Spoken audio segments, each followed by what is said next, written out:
Hello and welcome to Recoil Airsoft. So in today's video, I'll be doing a in-depth or after-use review on the RWA GRP Nighthawk pistol.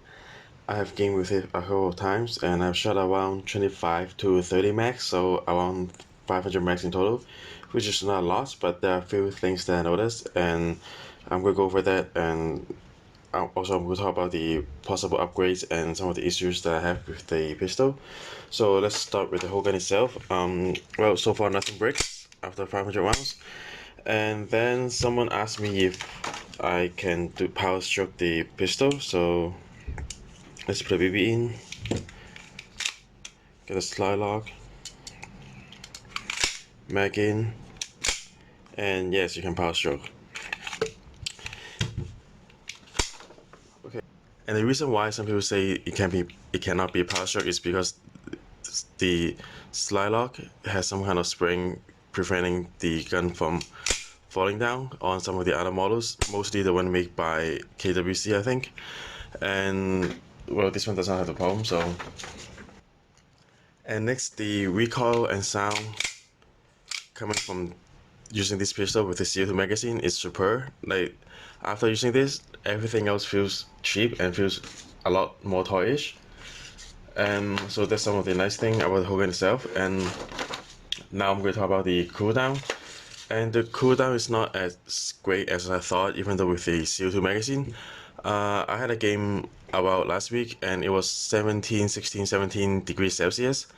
And when I was trying to do a full magnum, I had a trouble with the last few shot. I was getting a really bad cooldown, and I experienced some of the gas leak from the side, as the gas does not have enough power to do a full cycle.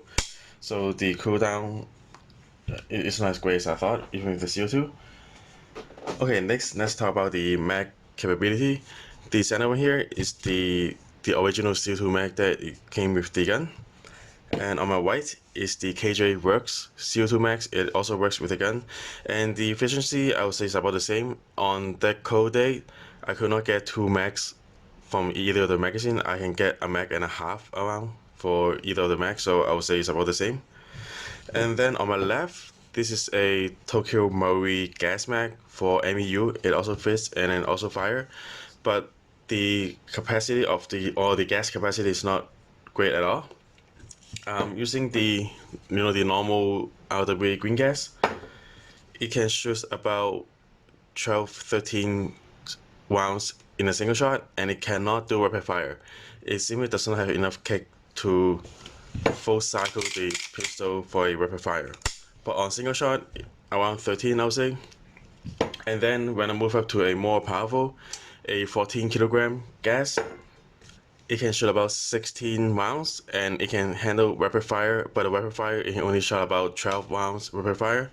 So I would say if you decide to use this with the 14 kilogram gas, you're better off with 10 rounds, which is not really a lot unless you're really into a realism where you put 8 rounds in the Mag 4 1911. But so that's the magazine capability of these three. And now in terms of accuracy, I have 2 videos showing at a corner. One of them is I was shooting at a guy, I would say roughly 20-ish meters away, and well, it took 10 shots to really align my pistol to the guy in order for him to call hits. And also the strong recoil makes the gun a lot harder to stable. So as you're shooting, if you're not working really hard to hold the gun steadily, you're really going all over the place. And on the second video, I was shooting at a chest side target. The targets are around the size of this mat. And I would say I was hitting about, give or take, 60-70% of the time. And also at the time when I was doing the video, I was on the second magazine, so I was only getting around 10 shots out of it before it went out of gas. Okay, let's talk over the upgrades. So first you want to take the slide out. So one of the hand, I hold at this and I have my index finger pushing from this side. And then if you use a pen to kind of push back the pin here. And then you take out the slide stop and you take out the slide. So here, you take out your recoil spring, and this bushing here, when I first got a gun, it was impossible for me to remove this with my bare hands, so I also got a tool. This is a bushing wrench. So this helps you remove the slide.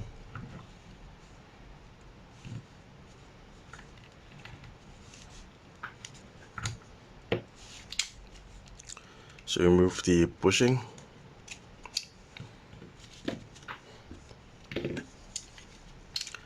And you simply slide the whole thing out. There's the other barrel spring. I'll talk about it in a bit. Now, if you remember, when I was doing my initial review, I was talking about the little hiccup, and as I noticed, you see how this spring kind of does not align properly. So I was trying to fix this by purchasing a long spring, and I just cut it down. And there's another issue with this, is that the diameter here is around 16 millimeter, and the diameter here is about 18. So this is actually in a somewhat, sorry, this one is actually in a somewhat funnel shape. So you can see the 16 millimeter versus the 18. So that is why as it compresses, it does not line up properly. So you get some kind of a blockage point, as I'll show you in the previous video.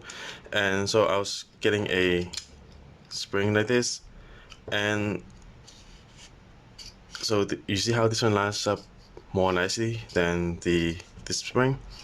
But then this creates another problem, is that when it is compressed, it is not as small as the original spring, so it could not cycle the gun, and the spring just flies out. And it could not cycle the gun, so it does not compress enough for the gun to move past the hammer releasing point. So this one is no go. I'm still trying to find another replacement for the original spring.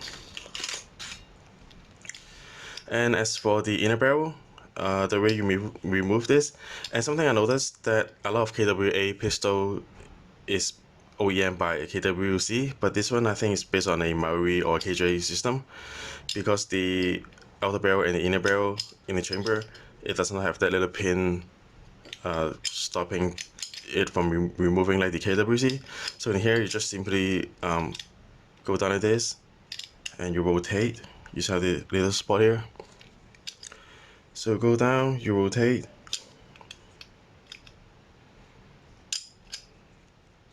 and it's very tight. So you just have to be careful, and you just kind of slide off.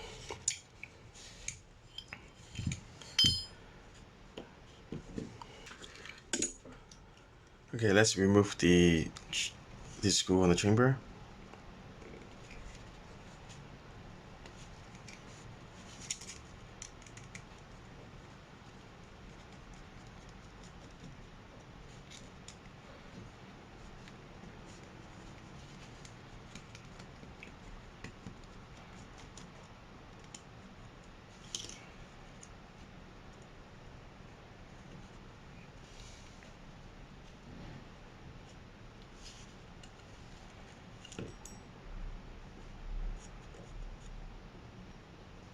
So when I first got this pistol, I thought the RWA hop-up for for the 84's KWC Cybergun 1911 hop-up rubber, I thought this one goes to the GRP, but it does not.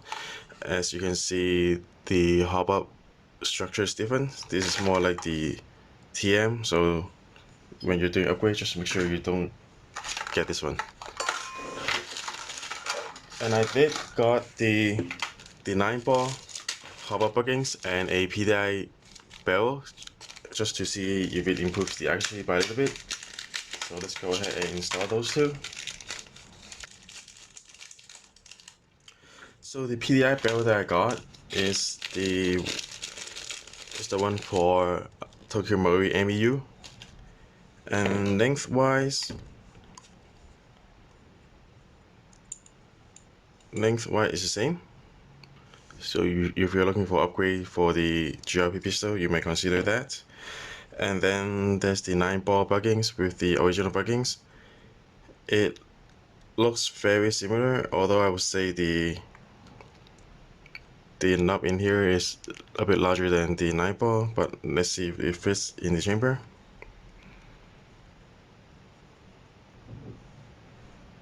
So I just put the 9-ball buckings in.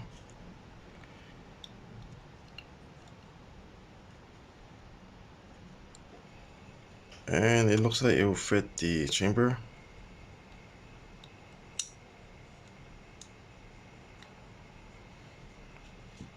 So let's put everything back in.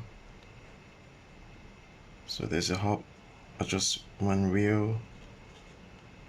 Here's the plate.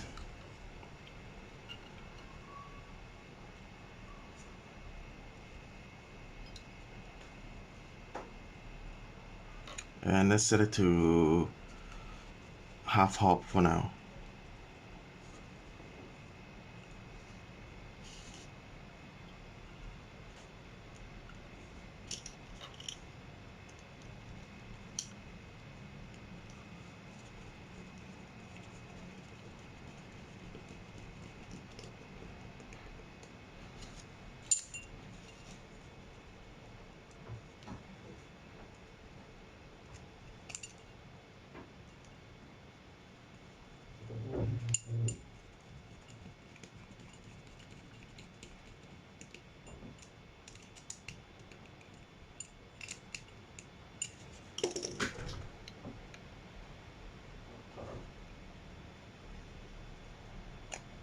So there's a hop. So there's a little hop indicator. So I'm gonna set it at, or maybe 1/3. Okay, let's put everything back in. So you rotate a little bit on the side, and there's a strong friction holding it, especially on this part. So maybe you would want to loop that part by a little bit, so just to get it in easier and not to, and to prevent the friction by, you know, breaking the metal.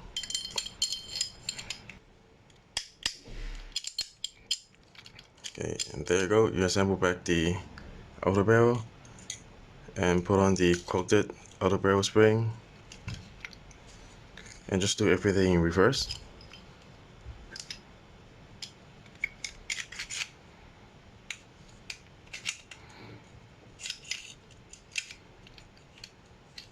So put this back in first, and you're pushing.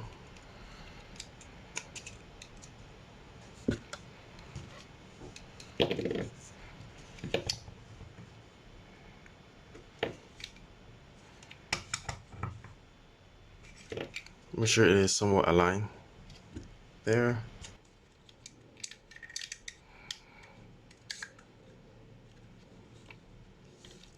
And the recoil spring, I also got the Garter 150% steel spring, but this one does not seem quilted, so I'm gonna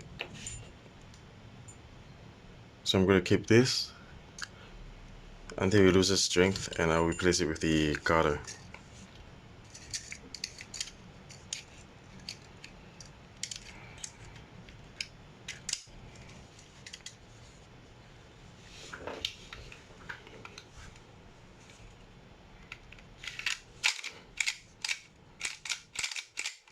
Now same thing as you're inserting back this light stop, this little pin.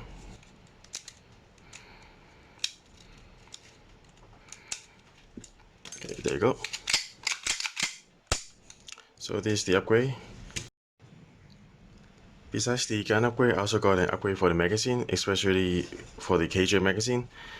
Specifically for the KJ magazine, I mean. And it's the A+ ram jack valve for the KJ pistol. So what they said on their site is it's less resistant for striking, and there's no spring, so making it more consistent, more efficiency. And I'll do a separate video testing the gas efficiency for a normal KJ CO2 mag and one with the valve install, and I'll see how it goes. Hopefully it will get a better consistency more consistency FPS, so making the gun a little bit more accurate. And now with the barrel and buckings upgrade. So this is it for the in-depth review and some of the issues and upgrade for the RWA GRP pistol. So if you like what I do here, please subscribe, like, and comment. That will help me, or that will motivate me to do more videos like this. And I'll do a follow-up video on a range test for the upgrade GRP pistol and also the mag tag. So that is it for today. So I'll post it again in the future.